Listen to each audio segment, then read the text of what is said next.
Story 1, AITA for telling my sister who can't have kids that she does not get to be a part of naming mine and my wife's babies. My older sister 34F was born without the reproductive organs required to have a biological child. Because of her condition, she also has some other health problems which disqualify her from adopting due to the uncertainty around her quality and length of life. She was aware for most of her life that she couldn't have biological children.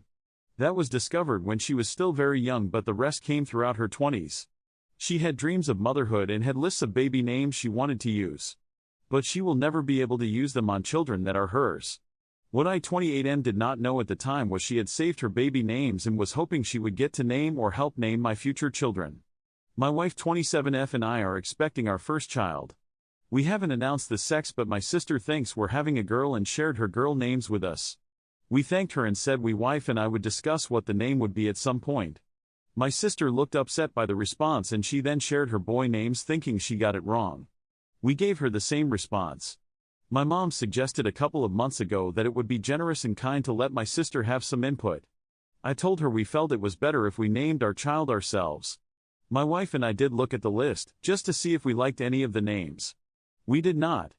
Names on the lists included Elizabeth, Hannah, Rosemary and Francesca for girls and James, Edward, Patrick and Michael for boys. Those just aren't to our preference. None of them were, and there were more names. My sister mentioned the names again recently and she said we should pick Elizabeth for a girl and Michael for a boy. She said that's what she'd do if she were having the baby.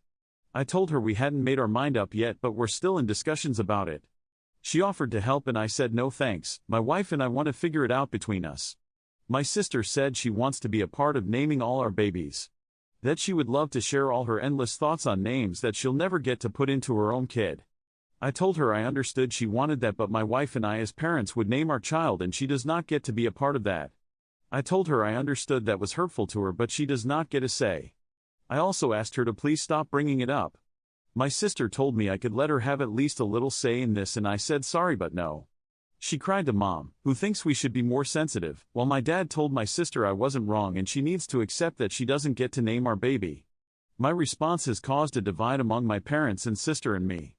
It has been made clear my mom thinks I lack compassion and my sister believes I'm hurtful to her. AITA? Misty Sky 1999 says, NTA, congratulations on your upcoming baby, and also on setting and keeping personal boundaries.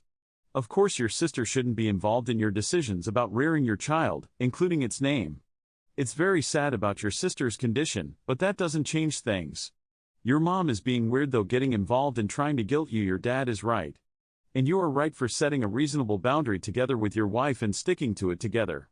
Accomplished Fly 7056 says, your sister needs therapy. NTA Loose _1993 says, NTA.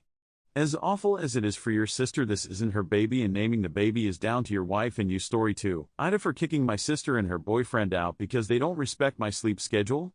My 34F sister 27F and her boyfriend 28 meters moved in with me at the end of August after he was laid off from work. She doesn't make enough to pay rent on her own. The agreement was for them to stay at my apartment through the holidays so they could save up money and he could find a new job. All they'd have to contribute is $500 for rent and food. He has done his part and found a new job and they have been saving money for their move, which is part of the reason why I feel like I might be TA here. I work graveyard in a small group home for adults with intellectual and developmental disabilities. I cannot sleep at work because I'm the only one there and I have to be awake in case one of our residents needs me or Therese in emergency.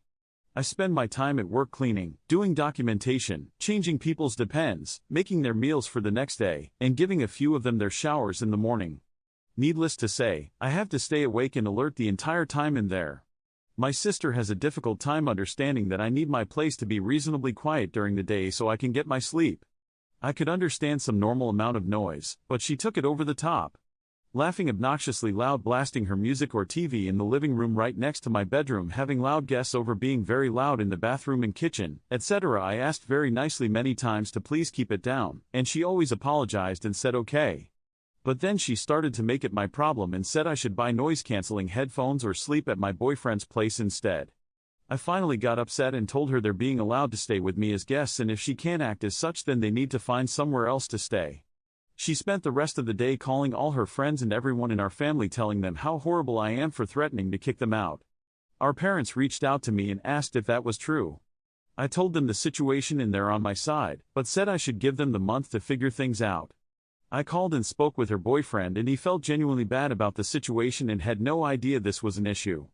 I try not to bring him into things, but figured since this would affect him, it was only right.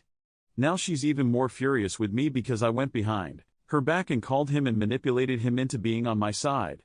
I told her, look, I will give them until November 1st to figure something out, and he even said it probably wouldn't even be that long as they could go stay with his parents, but my sister is choosing to die on this hill and make me out to be the villain when all I wanted was some quiet so I could function at work.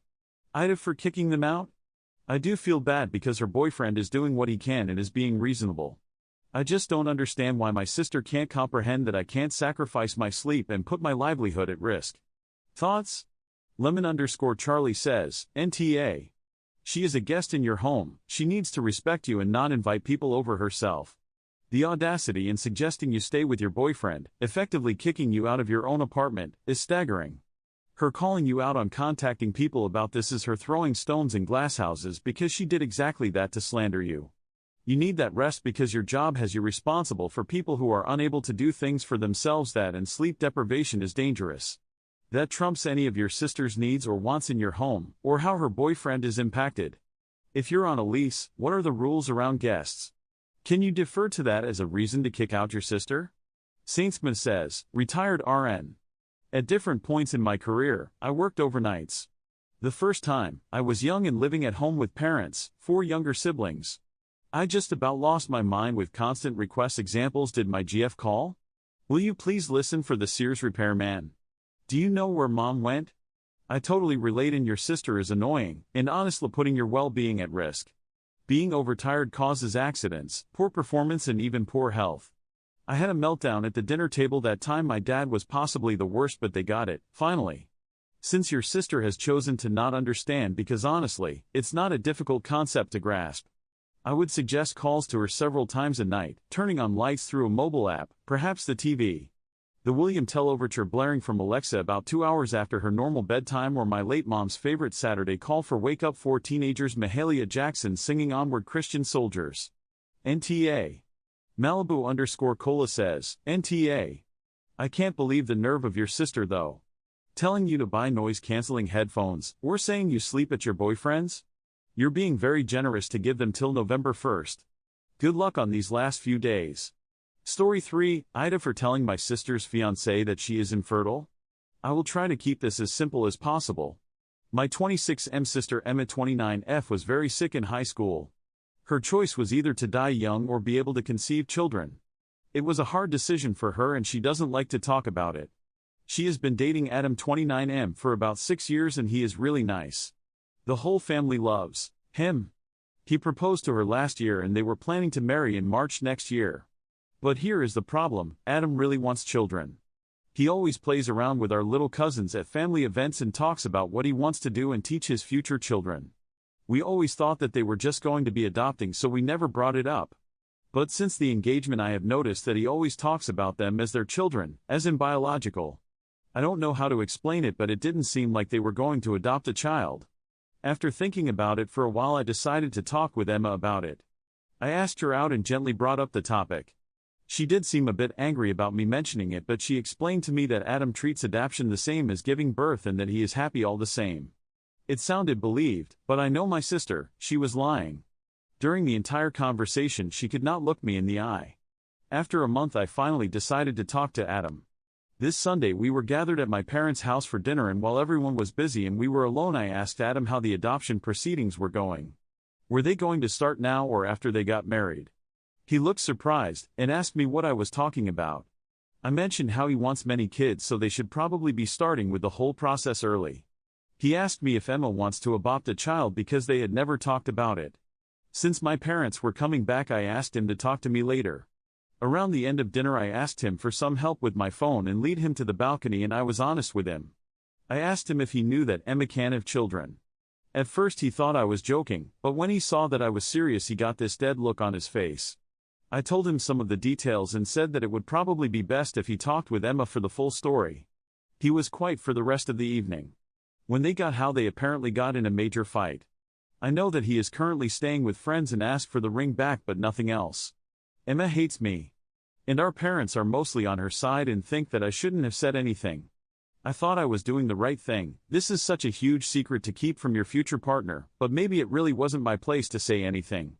Cinderella Gone Crazy says, NTA though I think I would have first told my sister I know you're lying. Either you tell him the truth or I will, but honestly she had 6 years to tell him.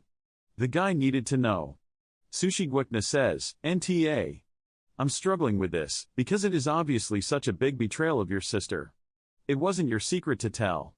And yet, marrying someone while leading them on about something that can never be. That seems like an even bigger betrayal. He deserves to know. She deserves someone to love, and to raise children with, but it has to be someone she is honest with about how they are going to do it. Emma hates you, but you did the right thing. Hopefully Adam will forgive her and they can live happily ever after with their adopted children. But the chances of that would have been much higher if she had been honest with you. Remember, she also lied to you, in saying that she had talked with Adam about this. And as a result, her lie made it almost reasonable for you to talk to him about it. I mean, she said that she had told him, so what was there for you to reveal? So Emma seems to be chalking up additional asshole points, and I'm feeling even more forgiveness for you here. Zia says, Haven, I read this story before. Thanks for watching, I love you. Follow Reddit Echoes for more.